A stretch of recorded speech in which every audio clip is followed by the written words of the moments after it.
What's up, y'all? Welcome back to MSM Audio. I'm Tim. Thank y'all for tuning in. Today, I want to talk about Native Instruments plugin Dopamine. Now, it's primarily a pop and EDM plugin. There are other genres, but let's take a look. They have trap, hip hop, house, reggaeton, R&B, but it's mostly pop and EDM sounding. Now, I wanted to talk about this today because, I had it for a little while, but when I opened it, I saw the user interface. I felt like it was doing a little too much. So I left it alone at the time. But, sometimes you get stagnant with the plugins that you typically use and you want to do something different to get some fresh energy, new ideas. And I said, you know what? It's probably a good time to try out dopamine, even though the interface is throwing me off a little bit. That's just for me. Might be good for you, but for me, it wasn't working at the time. So this is supposed to have some features that inspire a new creative approach and make it more faster and intuitive. So once I read that, that kind of piqued my interest to see, what type of tools do they have that separates it from your typical synth. So let's check out this interface here. It's pretty much, we've seen this before. A and B sources. You also have your amp envelope, filter envelope. You have a bass parameter here to add and remove low frequencies. You have a link parameter here to link both the A and B sources. What else? In the filter section, you have this. There's some parameters here or some presets for filter options, and this keyboard parameter where when it's enabled, the cutoff changes in pitch as you press the different keys. I don't know if I'm saying that right, but I'll put up a message on the screen. You have a mono, glide, and this button here, which drops the sound 2 octaves to make it more of like a bass sound, which I think is a pretty cool feature. This button here, and this is one of the features that are highlighted. Let me scroll down and go to the effects page. So in the effects chain, you can put up to 7 effects, and there's an A and B side for the effects. I don't recall ever seeing that before. And you can click on this little magnifier icon here, and it'll bring up all of the other effects that you can swap out. Again, up to 7. But what I think is cool about it, you have your A and B side of effects, and you can configure your left side one way, configure the right side another way, and you can use this button in the middle or your mod wheel, right, to morph or blend between the two. So I think that can give you some interesting sonic possibilities. So let me have another instance open. Let me go to that one because I'm going to use the other one for something else. All right, let's see.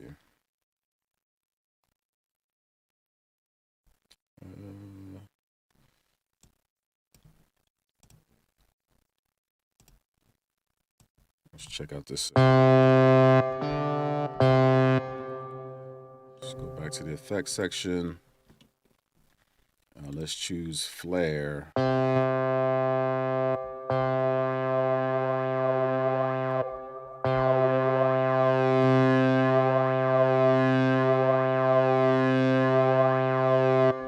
That's pretty simple, but again, you can really configure the effects and create some interesting sounds and kind of morph and blend between the two effects sound sources. So you can create some really interesting sounds there. The modifiers, this really is the main selling point for the plugin. There are 24 modifiers, as you can see down here.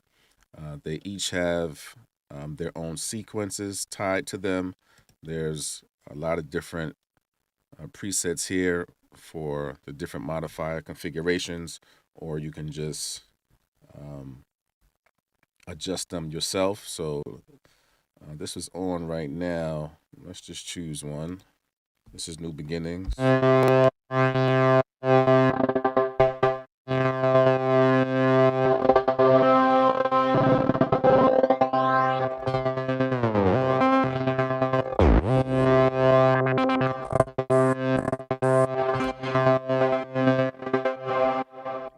And so you can also just hold Alt. You can hold Alt if you want to delete the sequence or reactivate it and configure it how you need to. And then obviously each of the modifiers have their own settings up top that you can adjust. And the whole point is to make it easy for you where otherwise you would have to do some editing to create some of these effects. They're all here along the keyboard for you to add however you choose and see fit. So I think that's really interesting. I'm going to play some chords in a minute and go through an example. But that's really the main feature to give you a different approach to creativity, to make all of these effects readily available and help you to create faster, get ideas out faster, which I think is really cool. You have an arpeggiator here, a lot of different arpeggiator types to go through, and you have this lock option here if you come up with an effects chain you like, or you have an arpeggiated rhythm that you like, you can lock it in and keep it as you go through the different presets. The other one are these MIDI chords here. There's about 140 different chords that they have here.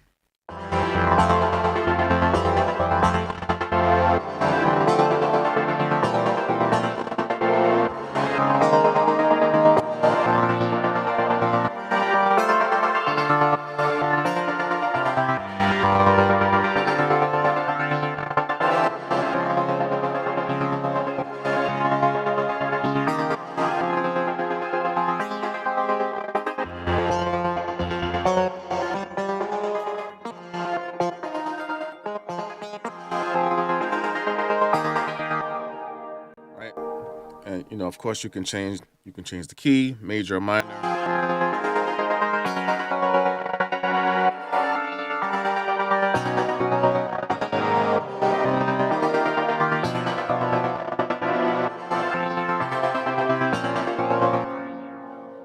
Now find one. I'll just take the same one that I think I'm using.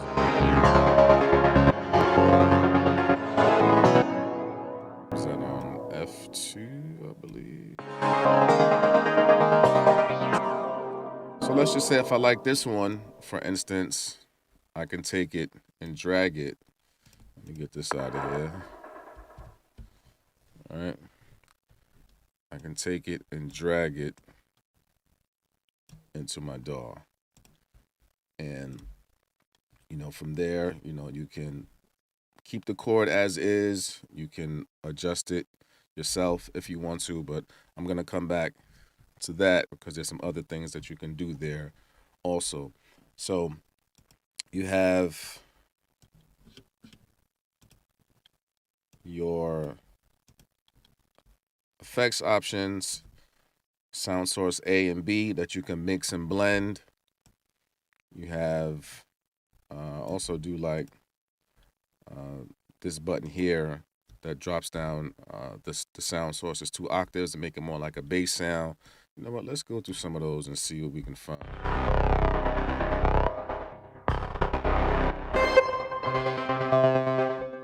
That's the original sound.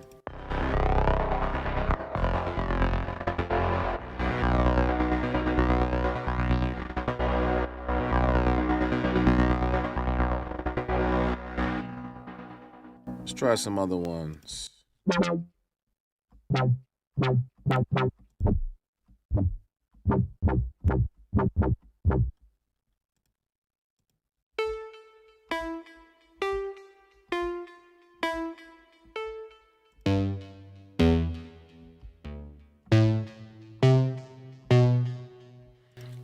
just from a creative standpoint, if you just want like um, to change the sound real quick and to switch the vibe and the direction of something, you can just hit that button, drop the sound 2 octaves, make it more of a bass sound, and um, get something interesting going. So between the effects page, you have this parameter here, obviously the modifiers, and you have the MIDI chords that you can drag, change the key, major, minor. It definitely creates um, a different approach to creativity. So I want to go through. I want to go through some of the modifiers now. I'm gonna play. I forget which chords I dragged into the DAW, but let me just play these chords. Let me see. I think it was. It might have been Velvet Drops. I'm not sure which one, but I chose one of these, and so I'm just going to play those chords, and then I'm going to go through some of the modifiers so you can get an idea of how it can generate ideas a little bit faster, and you can use these modifiers easily and quickly. Whereas if you wanted to use some of these effects, you have to go in and edit them and get them to your liking. This way, you can just get ideas flowing quickly and go from there. So let's see what it sounds like. And I'm not using any of the presets here. So I don't have the modifiers parameter enabled. It's off, and I'm just going to pretty much freestyle the modifiers as I want.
That's just me freestyling. Between the 24 modifiers, you can put all kinds of different effects at the press of a button, right? And then with those same chords, right, that I dragged into the DAW. Now, this is aside from the plugin itself, right? If you want to add some additional layering or use an additional tool, with the tools of the plugin, you can use the FL Studio chord progression tool. So I created a duplicate of those chords. Let me bring up the chord progression tool, pressing Alt P. All right, so now you can see the chords that are being played in that sequence. So the chords I played earlier, I took out the lead sound, which was source A, I believe. I took that out, and let me just play how this sounds without the lead sound included.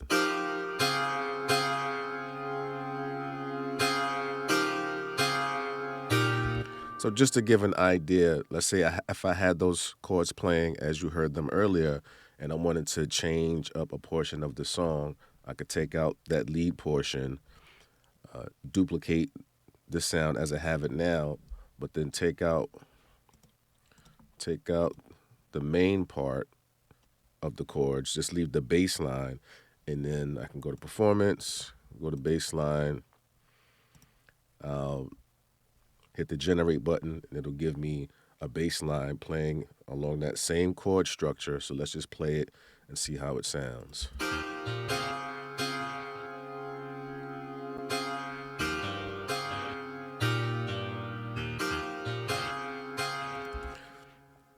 Now, you can keep generating and using the features here, density, on beat, non-roots, transitions, and also I have a video out on the chord progression tool going in depth about how to use this tool, all the features. Now, it's not scale of 3, it's not as advanced and as in depth, but it does have some good uses if you just figure out how to use it and then how you can insert that into your workflow. Now that I have these baseline notes, right, you can, again, you still have the tools from the plugin to use as well. So I'm going to use, I think it's either pitch up or pitch down, I believe it is. So let's see how that changes how the bass line sounds.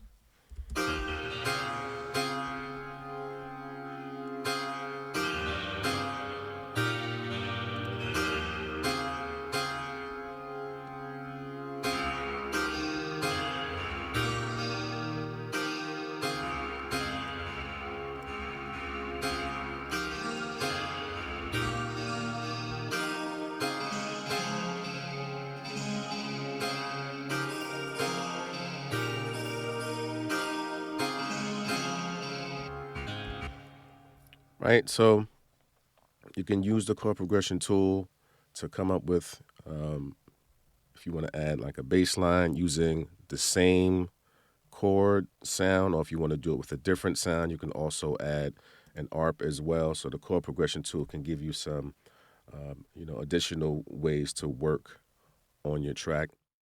Let me bring this back up.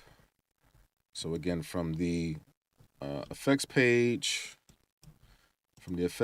being able to have sound source A, sound source B, being able to change the effects on both sides, blend and morph them together. You have this this parameter here. If you want to drop any sound 2 octaves, make it more into a bass sound, give you some more possibilities. You have the main feature, which are these 24 modifiers, with a bunch of different presets that you can go through to get ideas as well. You have the arpeggiator, a bunch of different arpeggiator types, and of course the MIDI chords, 140 different chord types. Change the key, minor, major, drag the chords into your DAW, and then additionally you can use the chord progression tool, right, to add in some different layering in there as well. So definitely not your typical synth, and I understand, what their idea was in going into making this synth and trying to, separate it from every other synth that you have. And I think there's enough features there to make it worth a try, especially for pop and EDM. Like that's clear as day for me. With these features at at your fingertips, you're just pressing these buttons with these 24 modifiers for pop, EDM. I mean, I'm more hip hop, R&B, or blend of the two, but I do make pop songs sometimes and other genres if it comes to me. But specifically for pop and EDM, I can see this being a big deal. But even for other genres, you can still take these sounds and shape them and frame them in a way that works for you. And then with these added features, and again, if you want to use the chord progression tool, which I have a video on as well that I think you should check out if you don't know how to use it, you can definitely get a different approach to creativity, get some new ideas, and create faster and more intuitively. So although the interface threw me off at first, now that I've started to learn it, I can definitely see some advantages for having this plugin. So if you don't have it, definitely check it out, especially for pop and EDM. I'm going to stress that because that's what it's made for, and it clearly works for that, right? Let me just go through some of these sounds real quick. Just so you can, all right, let's say trap. These are supposed to be trap and drill sounds, right? Let's go through some of them.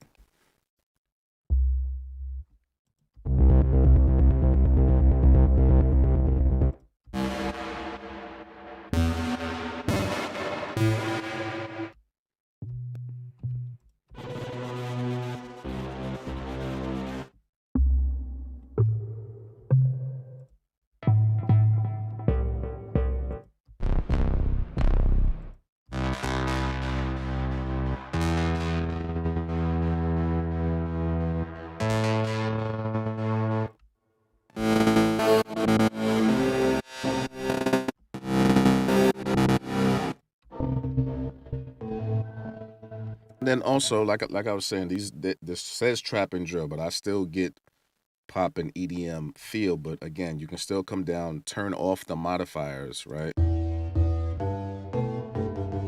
And then just, kind of create your own use of the modifiers as you see fit. You can come in and change the sequences and kind of make it into your own thing. And every modifier has customizable parameters as well. So, like I said, even though the interface threw me off, there's some solid features here, a lot of sounds. I think it's definitely worth checking out. I'm gonna dig into this more, and I think it'll help to create some new sounds for myself too. So, thank y'all for tuning in. Stay positive, stay purposeful, stay creative, stay confident. Most of all, keep going. See you on the next one. MSM Audio.